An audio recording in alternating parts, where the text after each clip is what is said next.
നമ്മളെല്ലാം ജനിച്ചു വരുന്ന ഒരു കസ്റ്റമുണ്ട്, അപ്പൻ അമ്മമാരെ ബഹുമാനിക്കണം എന്നുള്ളൊരു സാധനം.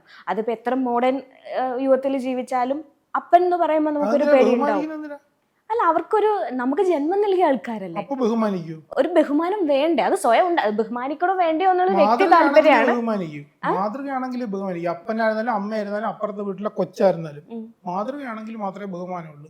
അല്ലാതെ അപ്പനായതുകൊണ്ട് പ്രത്യേക ബഹുമാനമില്ല, ഇളയതാണെങ്കിലും മൂത്തതാണെങ്കിലും ഒക്കെ ബഹുമാനമുണ്ട്. ബഹുമാനത്തേക്ക് ആളാണെന്ന് പറയുമ്പോൾ ബഹുമാനമൊന്നുമില്ല. അല്ല, അങ്ങനെ ഒരു കാര്യം നമ്മൾ ഇവിടെ നിന്ന് സംസാരിക്കണമെങ്കിൽ നമ്മുടെ അപ്പനും അമ്മയും നമുക്ക് ജന്മം നൽകിയ ഒരു സാധനം തന്നിട്ടുണ്ട് ഇല്ലേ? ജന്മം, അവരാണല്ലോ നമുക്ക് ജന്മം നൽകിയത്. ഞാൻ പറഞ്ഞിട്ടാണോ തന്നത്? അങ്ങനെ ചോദിച്ചാൽ നമുക്ക് എതിർക്കാനാണ്. എന്തിനാ നമുക്ക് എതിർക്കാം? അത് അവരുടെ ഇഷ്ടങ്ങളായിരുന്നു, നമ്മുടെ ഉണ്ടാക്കിയത് അവരുടെ ഇഷ്ടങ്ങളാണ്. സാറിന് മക്കളില്ലേ? പറയട്ടെ, ഞാൻ പറയട്ടെ. ഞാൻ ഇപ്പൊ എന്റെ ഫാദറിന്റെ കാര്യമല്ലേ പറഞ്ഞിട്ടിരിക്കുന്നു അല്ലേ? എന്റെ മകനിലോട്ട് വന്നില്ലല്ലോ. അപ്പൊ എന്റെ ഇഷ്ടത്തിനല്ലല്ലോ അവരെന്നെ ഉണ്ടാക്കി, അവരുടെ ഇഷ്ടപ്രകാരം എന്നെ ഉണ്ടാക്കി അല്ലേ? അതിന് ഞാൻ തന്നെ അവരെ ബഹുമാനിക്കുന്നു.